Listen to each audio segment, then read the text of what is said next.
You are listening to 15 Minutes, the show with Osiris Munir, only on LA Talk Radio.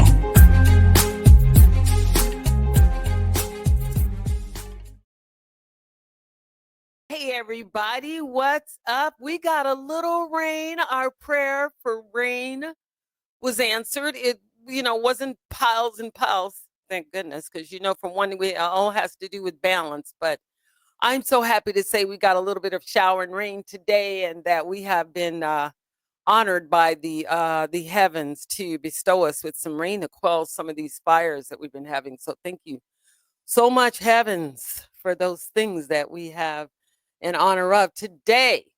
I have the pleasure. I don't have much to talk about, but I just want everyone to be aware in terms of, just how I bring in the show, that we are under new presidential things. We're trying things. We don't know what will work, but I don't know. We cannot change. I mean, I don't know anyone that can physically change what the realities are right now. But what we can do is lean our support towards what we think is good and fair. So whatever those things are in your mind, that's what I'm talking about. Lean your support to whatever we think is good and fair, and that things that will bring balance to our country and our world in general. Balance. That means one thing, some of the other. Who knows how that might work, but balance is key. So let's get into the show today. Today, I have the wonderful pleasure. I mean, this man, from the time his representative said, hey, his manager said to me, hey, I reached out, let me talk to you.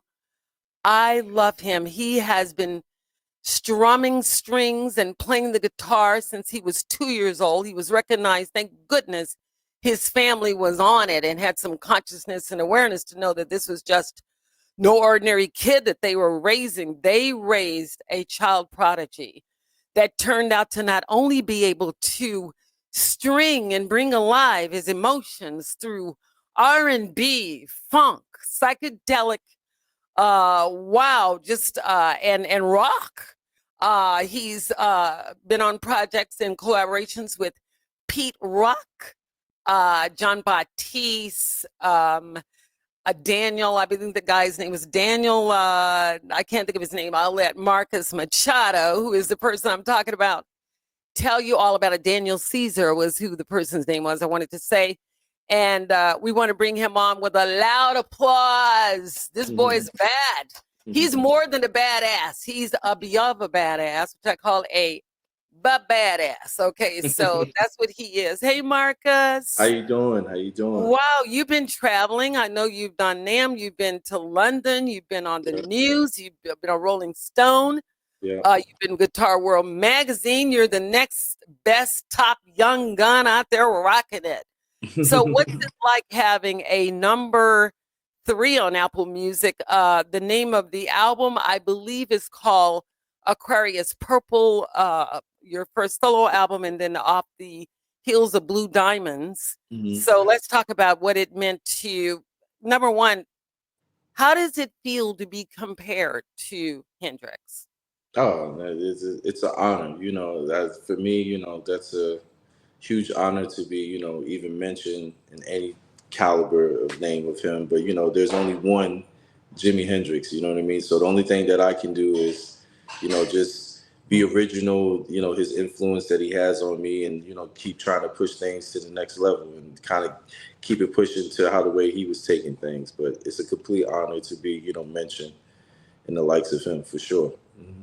Now, it rocked my soul when I saw, number one, I love Australia. Everybody knows me, knows that.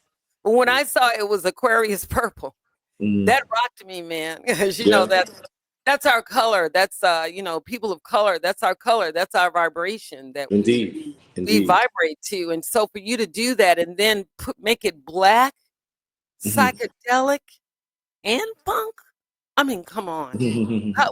What brought you to this resounding feeling that you wanted to put all that on vinyl?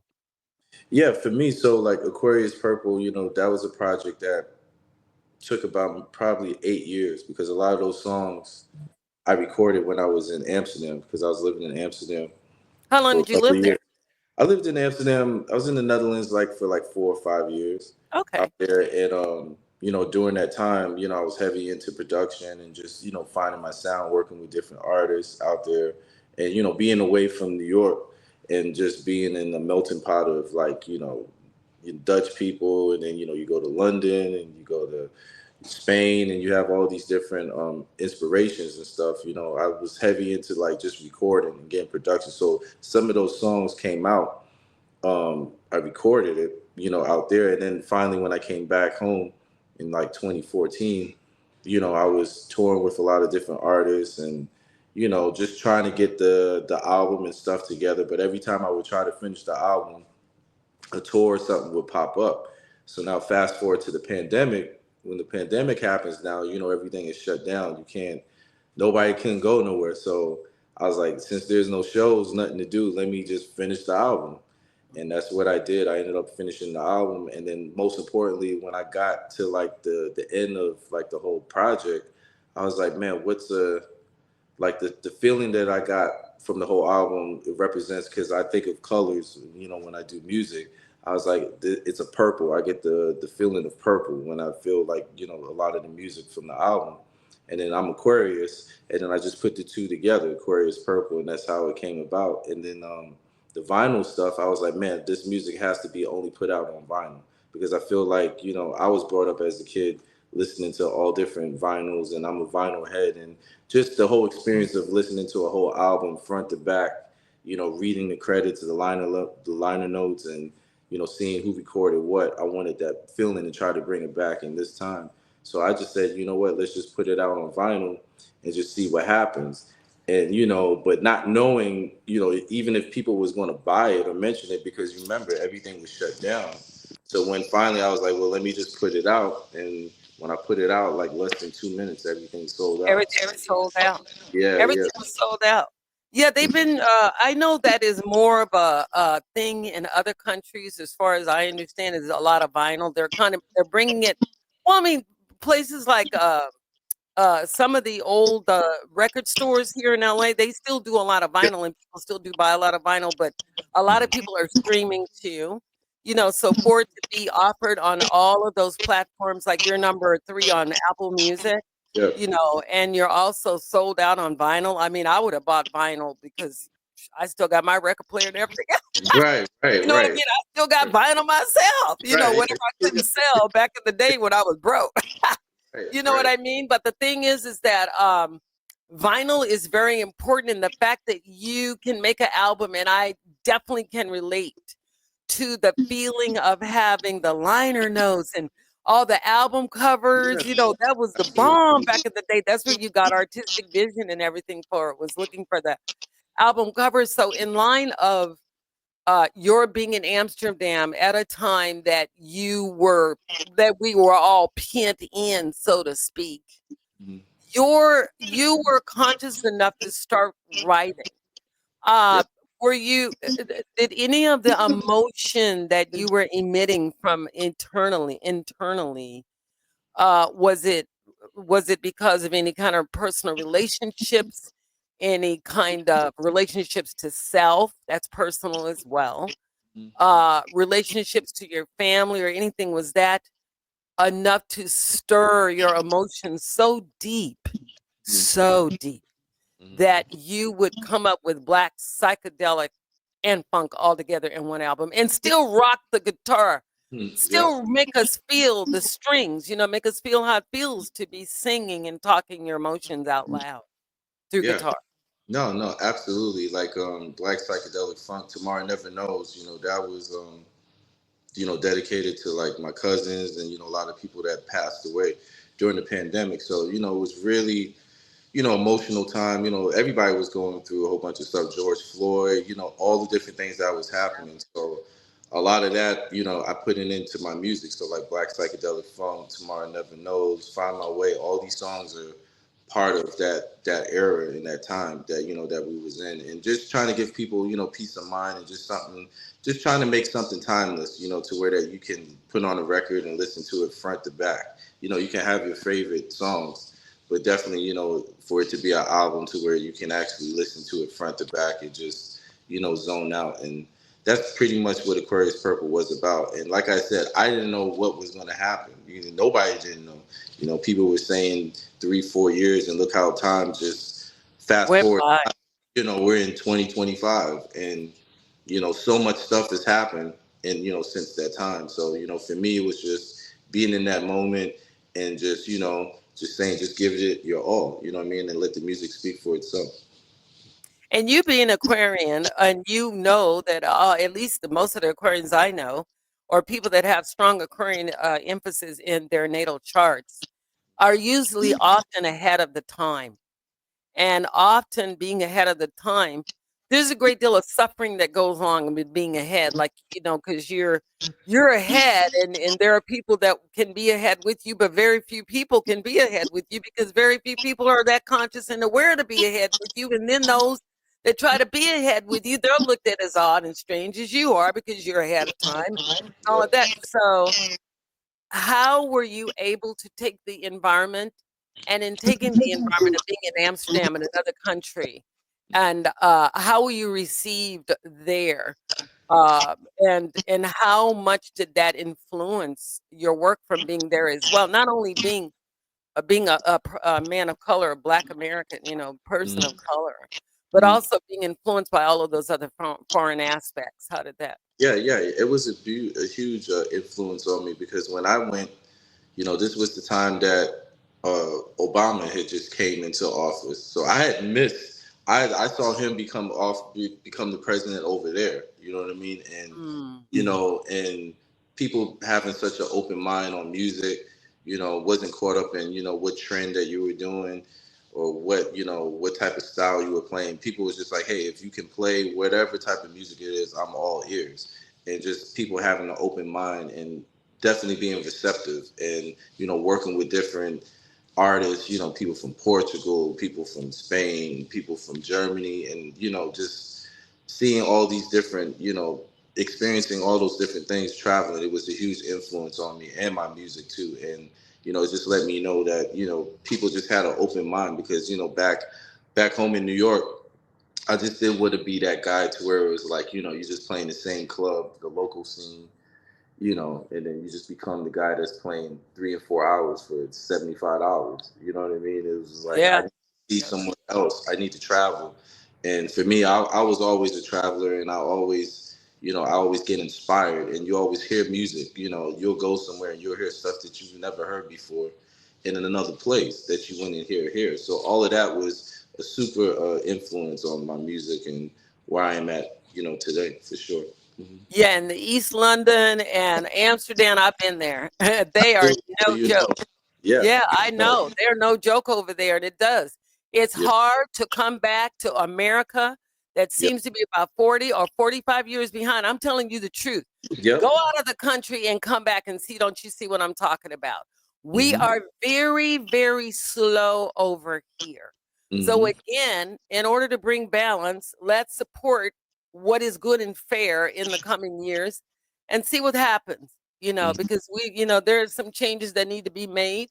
Yep. There's some foundation things that need to be upset, and then there's some that don't. So we'll see what happens. But Marcus, when you were as a child, Hmm. in being in an environment, were there any people in the family that inspired you to pick up a guitar in the first place? Because every child that's a prodigy seems to resonate to something. Yeah. I know some people that were considered to be child prodigies, but they never lived out what was laid out for them. They got distracted by life or whatever that is. But Yeah. in your case, you didn't get distracted. How No. much of that can you credit to your family, the people you choose to associate with, your management, and Hmm. people like that in terms of influencing you to stick to your guns and really stick to something that I believe is going to thrive more in the future, even Yeah. more. I Yeah. see that. Yeah. Yeah. For me, as a kid, I was just very like focused, and then, from like 9 years old, that was my first show, and I was like, this is what I want to do for the rest of my life. So everything, I always had this tunnel vision of like, this is what I want to do. It wasn't like this was something that I need to figure out later on down the line. And then, I just had elders and mentors like Sondra St. Victor from the Family Stand. V. Oh, Jeff oh Smith. my You know what I mean? God. Because of Sandra's the reason why that I went to Amsterdam, because she lived in Amsterdam, and V. Jeffrey Smith from the Family Stand.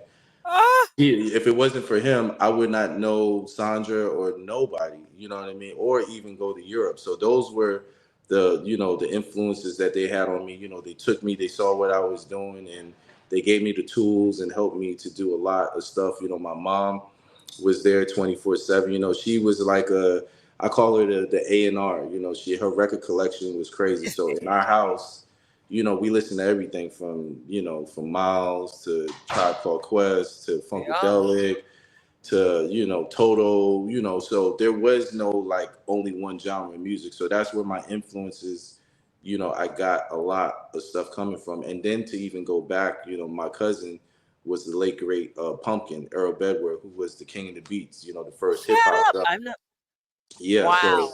so the roots Wow. comes all the way back from that, and then my father, he played a little bit of guitar, so that's where the instruments and stuff was around. And Okay. for me, it was just like I picked it up one day, and they saw this 2-year-old baby, kid playing the guitar, and that was it. And them giving me the guidance and like, hey, like, you know what, okay, if this is what you want to do, we got your full support, and make sure the grades are good in school, and you can go out on the weekends and play, and make sure that I didn't get into the bad crowd. But I was so focused on music and learning every aspect of the guitar. I would go out and play basketball with my friends, but then at nighttime I would be doing shows. So developing that as a younger age, and to where I'm at now, and where I see younger kids coming up, I try to pass those tools and give them the things to like help them, whatever it is that they need. Because, you did have the OGs. Some of them were like, hey, you're not going to upstage me. And it wasn't about me upstaging. It was just like, I just wanted to learn. But then you kind of had some OGs. They were just like, no, you ain't going to play on my stage. Oh, So I always said, when I get older, I'm not going to always be young forever. So if you see somebody coming up, you help them and you give them the tools that you need, because all it is about information and passing it on to the pay it next. forward. Yeah. Pay So, it forward. yeah. Well, I can say that if you know who the Family Stand is, you Hmm. know some music. I mean, I remember going through emotional turmoil and listening to Ghetto Heaven. Oh, yeah. Yep. Yeah, a little Absolutely. ghetto. I think that was the first time I'd heard of them. When I heard Ghetto Heaven, I'm like, who is this? It Yeah. was the Family Stand, and I mean, they rocked the whole album. Yep. So Yep. please don't even Yep. say nothing Yep. about it. Yeah. Family Oh stand, my live it. God. Yeah. If you Live in know the color. Family Stand, Yeah. you know music, soul. That is Yeah. pure nothing but pure R&B funk Yep. soul. Yep. That's deep, Abs- you know. Absolutely. And they took me when I was 17, my first trip out Wow. of the country on to Europe, to Amsterdam. My first show was Jazz Café in Wow. London, and then we did Paradiso. And from that moment, I was just like, man, I have to be out there, and that's how I made the move. And then Live in Color, Corey, Vernon Reed, those are all my uncles. They know me since I was Corey and 13. them. Yeah, Duck and 13, Bishop, them, 14 you know years all of old. them. Oh, wow. Yep, Corey and them. Yeah, I so know all them. you I'm know, like Corey and them. yeah, Oh so my gosh. So you've had some really fine mentors and have yep, really yep. fine mentors. No wonder you're ba badass. you know. Thank you. Wow, that is Yeah. nice to know. Now, did you go the route? Did you actually while you guys were there? Mhm. Did you go the route that Hendrix took? I mean, did you actually play any of the venues that he played? Did you have the opportunity to follow the history, what he did when he was over there, and you kind Oh of yeah. Oh yeah, coined it? yeah. How was that? That must have Yeah, I been a mean, hell of it a was crazy to be over there and to really see like where he played. I feeling. would visit a lot and go to London, and just to see all the places that he played, and where he got his start before he came back to the States, and then the Monterey Festival. It reminds me of why that happened, because things were so free, people were so open minded, and it was inspiring, and especially for him to do this back in 1966, 67, Mm-hmm. where he was the only black guy with two white guys playing, breaking all those barriers down. And it's just Europe, you're just more freer, you know what I'm saying? Yeah. Here, here is just a lot of restrictions, and I feel like even in today's world, everybody is all on the newest trend and what's happening now. And there's so many incredible musicians and people that's, performing and, playing incredible music. But it's just like, if you know. And, more of those things needs to be on the platform. But this is why I say, again, we have to come together as a community and keep passing it for, especially in these times now, so the creatives, all the stuff that we're doing as creatives, this is the time that the people really need us to spread, the music that what we have, And then on Blue Diamonds, Yeah. why did you call it Blue Diamonds? So Blue Diamonds, so I wore blue because you said Blue Diamonds. Yeah, I see. So quick story is Blue Diamonds was supposed to be the first album, then Aquarius Purple. So what happened was when I went to Europe, I was recording songs for Aquarius Purple. When I came back, I was recording songs for Blue Diamonds. A guy by the name of Patrick House is a film director. He came to me. He was like, "Man, I'm a fan of your work. I'm working on this Black exploitation short film that I would love to have your music featured for you to do a score for the actual film." So I said, "Man, I never scored. I never did none of this stuff in my life, but I'm always interested to see what happens." So when I looked at the film, I was like, "Man, I got so many ideas," and I just kept recording songs. And then I was like, "Man, I have all these songs to go with the film, the score. This should be a soundtrack album." And that's what became Blue Diamonds. The actual name of the film is Blue Diamonds, and there's a film that's actually attached to it. So Blue Diamonds, the album, is like a soundtrack to it, which, you know what I mean? And then, yeah, to the film. And then, that time I was like, man, it was like the vibe of like Curtis Mayfield, Barry White. Those a lot of, you have like strings in there and all that different stuff. So, we have more featured guests. So that's why it has like that 60s, late 60s, early 70s vibe to it. And yeah, that was the whole concept of Blue Diamonds. And then when it came, so I had that done in the can. And then when the pandemic happened, I had all these other songs. But then I was tossing up in between, like, which album should I put out first? And I went with Aquarius Purple, which I felt that was a better setup. And then Blue Diamonds came out, after. Yeah. Okay. So you running 2 for 1 right by now. Yeah, 2 for 1. You got the best of both worlds, people out there. He's got Blue Diamonds and Aquarius Purple running simultaneously. I wore purple and blue just because. Yeah, I see. I should have worn my purple and blue. I got a purple sweater on. Clean, look clean. I wanted you to know that I fully support where you're coming from. I get it. I appreciate it. I'm very empathic. I know exactly where you're headed and where you're coming from. And believe it or not, a lot of the things that were, like, they don't do anymore, or it's not as much as more platform for that here in the U.S. So it's going to go back a little bit more back to that because things are going to get in so much turmoil. We have to go back. We have to go back to the real. And things like, look now, this is kind of out of control, but we'll be forced to do it. It won't be something that. Yeah. And I feel and I feel like right now too, with all the madness that's going on, that, there is a door that's cracked open. That is a special time. And you're going to hear a lot of, new artists, people that needs to talk about what's really going on out here. You know what I mean? And before, we got to say this, our sponsor, hey, we didn't forget. Our sponsor, we are sponsored by Coldwell Banker's very own Kevin Pike. He is a certified senior real estate and probate specialist. He can be reached at 818-571-1508. Again, Coldwell Banker, Kevin Pike, senior certified real estate and probate specialist at 818-571-1508. He's adorable, a good guy. I wouldn't be talking about him if he wasn't. We stand for truth over here, and I'm telling you with no lie, he is one of the best in the business. So please call, check him out, whatever you need, whether you're getting in something, out of something, planning on doing some whatever. He can talk to you about whatever the situation is when it comes to real estate. Again, 818-571-1508. 1508. Kevin Pike, co-op banker. And now back to our show, Marcus Machado. Hey, thank you for letting me do that. Now I know that now out of a lot of those people that you name that you've worked with, Pumpkin is one of your relatives and people like that.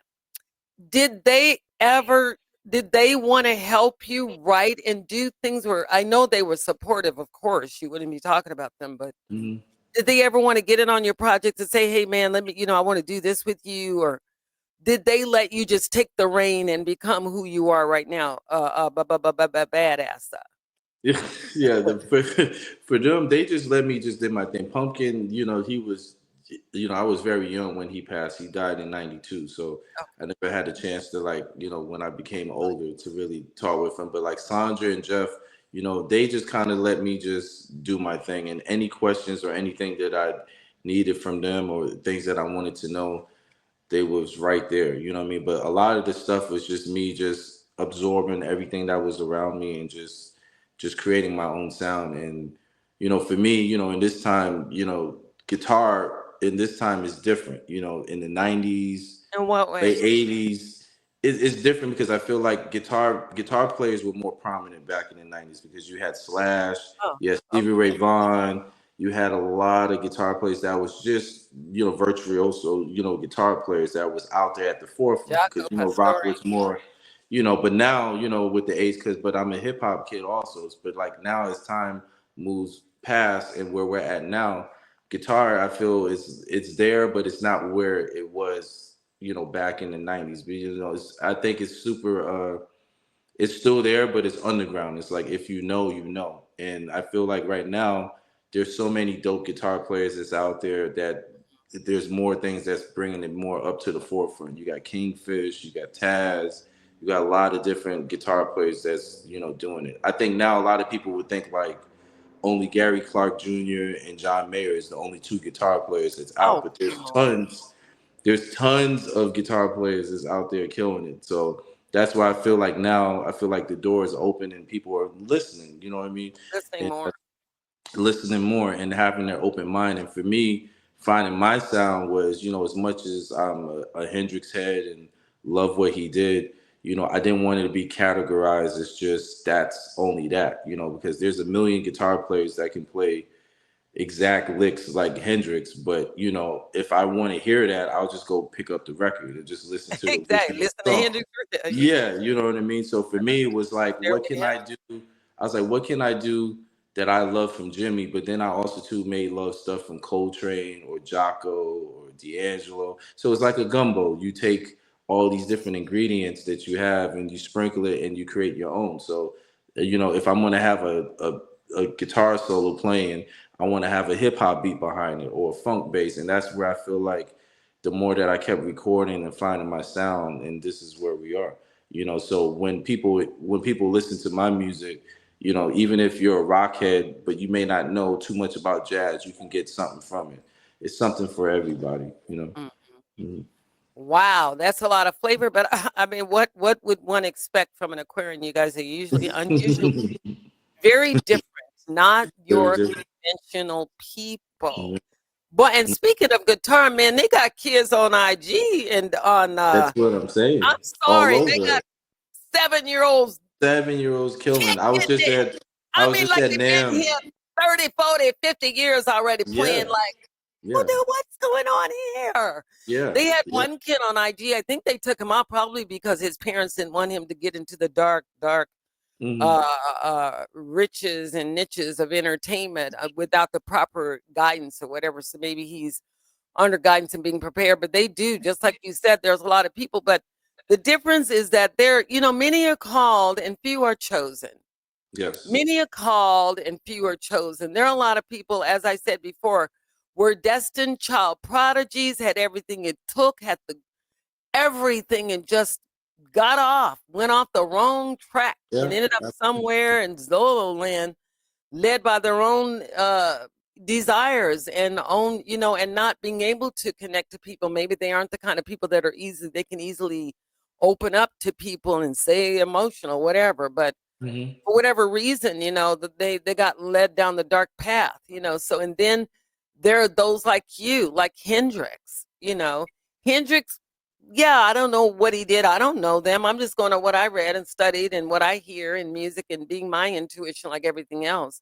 Mm-hmm. But I do know that he didn't allow his whatever his demons were to overcome the fact that he loved guitar, and he Mm-hmm. kept it going. He kept his energy level to do it. It's in some ways it deepened him by suffering in whatever way that was internally that we don't know what that is. I don't know Mm-hmm. what he was going through. I just know that when you heard him play, Mm-hmm.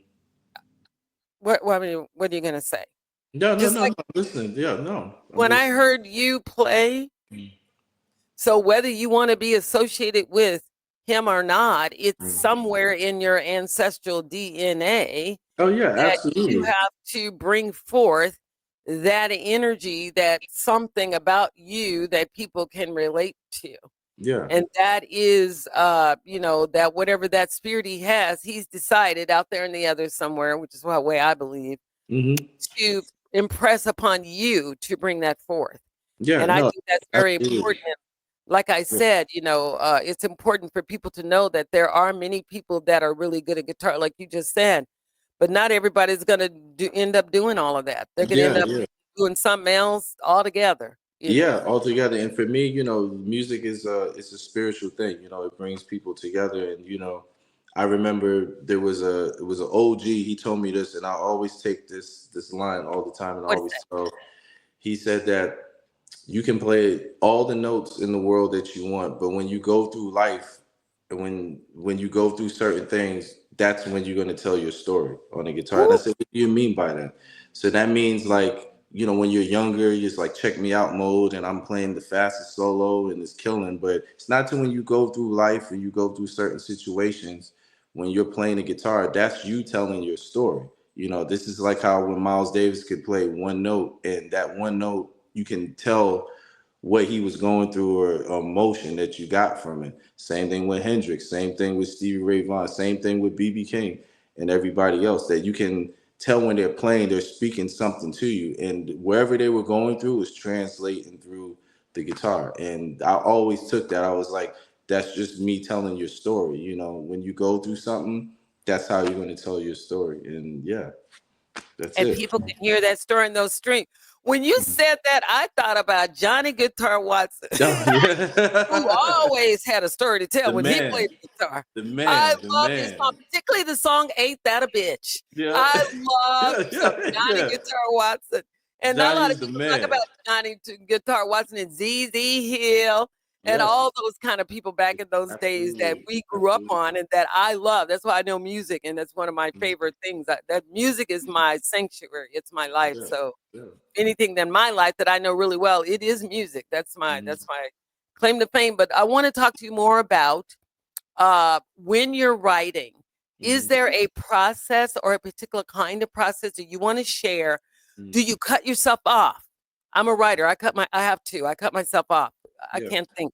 Or are you one of those kind of people that the more if you engage with people and stimulates you to write? Mhm. Or do you pick certain times? What is your particular process?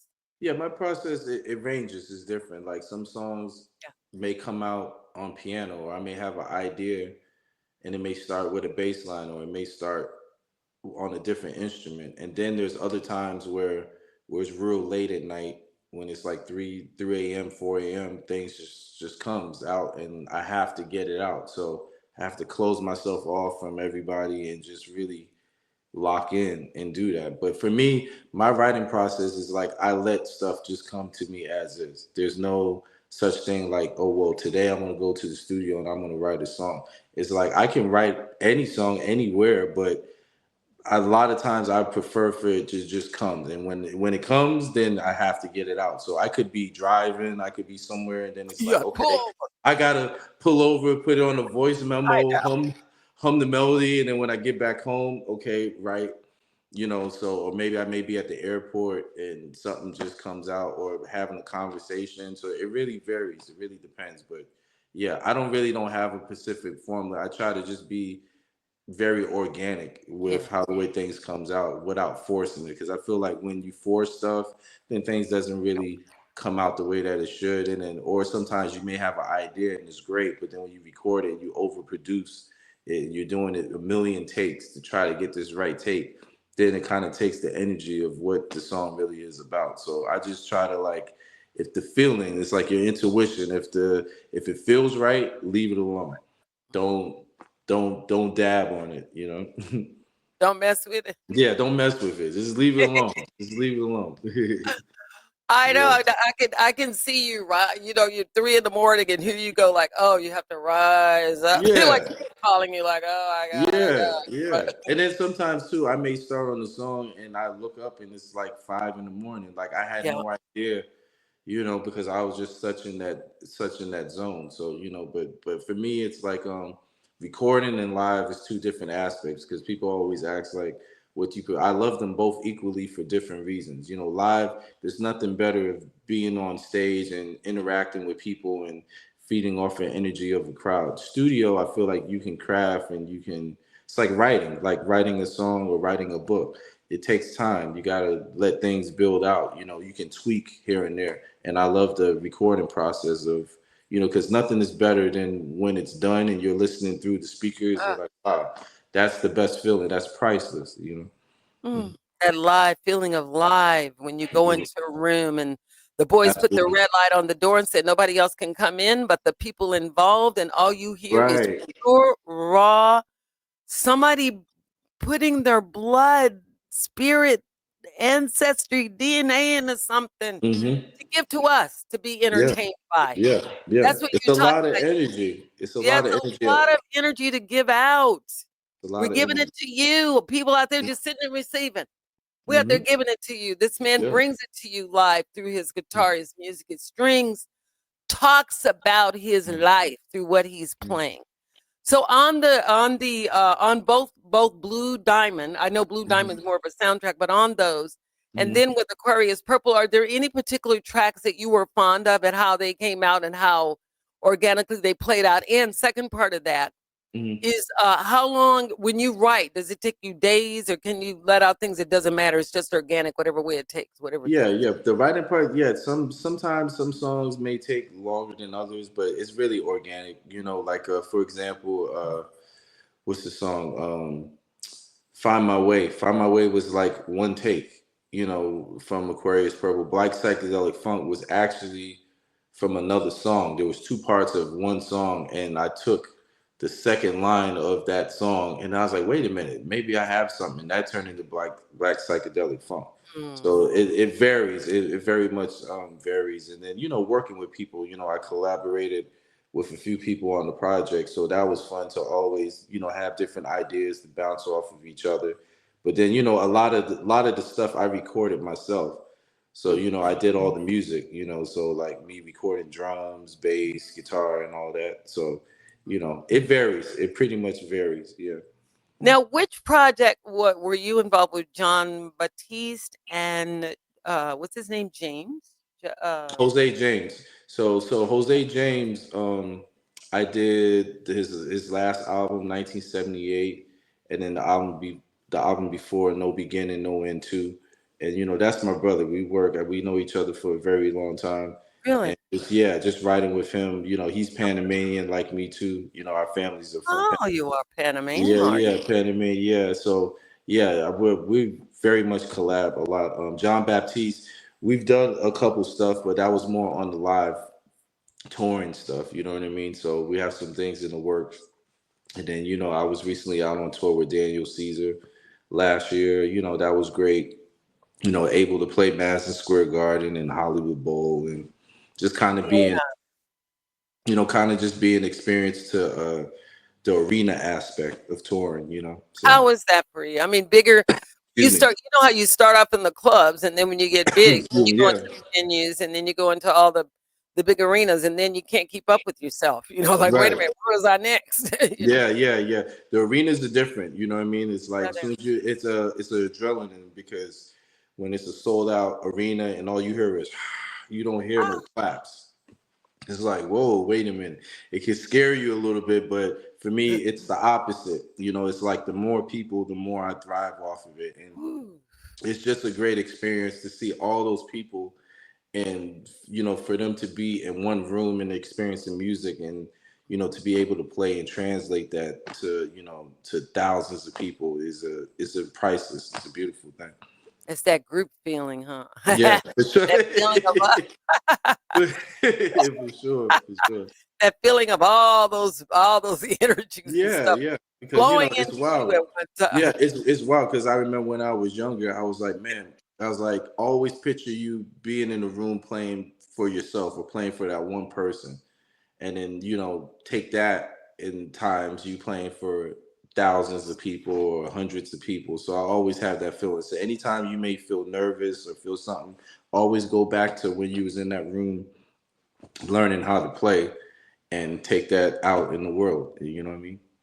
And all you heard was a roar. He said, "No Yeah, clap, it's no claps. It's no claps. a All you heard roar, a war. a There's no claps, roar." and it's nothing but camera phones and it's just Oh, lights, and it's just like wow. I said this is a different.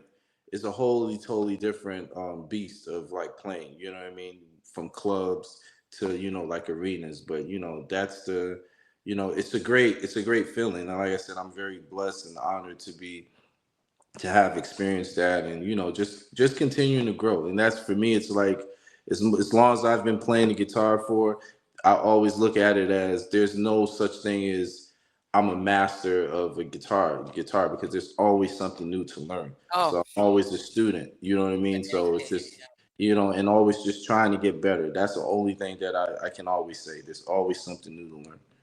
Yeah. so how do you balance being the center of attention and then being in the background?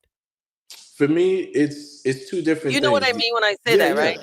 Yeah. Yeah, yeah. There's two different things. For me, you know, I'm very a person that's always wants to bring everybody together. So for me, I've always been a team player. So for me, I don't mind being in the back as long as the end result is makes sense and make sure that it's right. So for me, you know, a lot of the stuff that I've played like behind other people, I've always been able to be me. There's never been a certain situation that I had to play you know, buy the book or play whatever. So every situation that versus if it's my stuff or if it's somebody else's stuff, I'm still being me 100%. And I'm still able to be free and be able to play the way that I want. So for me, you know, that's a beautiful thing. But I don't ever look at it as me being in the background. I think maybe the only difference is when I'm out in the forefront for my stuff, I have to make sure everybody else is cool. So, you know, make sure the band and you know, there's certain things that you have to lead. You have to be a leader. But other than that, it's always been fine for me. Mhm. Well, you know, what I mean when I say in the background, along with what you just said, is Mhm. when on a stage at most of the concerts, Mhm. when the band, the front of the band, you being the front of the band because you're your band, when you Mhm. step aside and you say, "Oh, you give the boys in the band some," you know, Mhm. you give the boys in the band some, like, "Oh, on bass, blah Yeah, blah yeah, blah yeah, blah yeah. blah blah." How does it feel when when you do that? You know, like when you break away and you're probably catching your breath, like most Yeah. like most Yeah. artists would do. You know, No, when you give the boys in the band some, do they feel like you treat them fair and that oh everybody is yeah. Oh yeah. yeah, For us it's like nothing one nothing unit? is nothing is one unit, nothing is serious at all. It's us having a good time and it's like us having this conversation right now. Yeah. It's the same conversation just on instruments. So when you know the thing is for me, it's always about listen to what's going on. So if we're vibing out and I hear the bass player and we're going up to that certain level, let him go, let him do his thing, or let the drum do his thing. And you just know it. It's just certain things on stage just kind of comes over you to where it's like, you know what?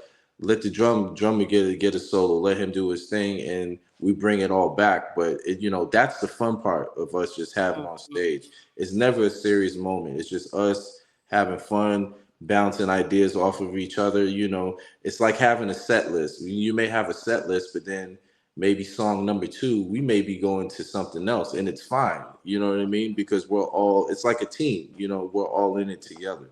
So yeah. And I love that. Because I'm Mhm. telling you, it messes me up when I hear about bands and stuff breaking up and they were my favorite band. Yeah, It's like, yeah, yeah, yeah, what's wrong with them? yeah. I You think know? that only happens when, like, ego gets involved, or, at one point they were cool, but then, now the money is not right and people are Yeah, entitled to something. So, for me, it's like music is music. Always keep it organic. Never let that outside stuff get to it. yeah, And, yeah. so, and Don't let that if Hollywood stuff up in there. yeah, exactly. No Hollywood stuff here. This is all pure, organic, and raw.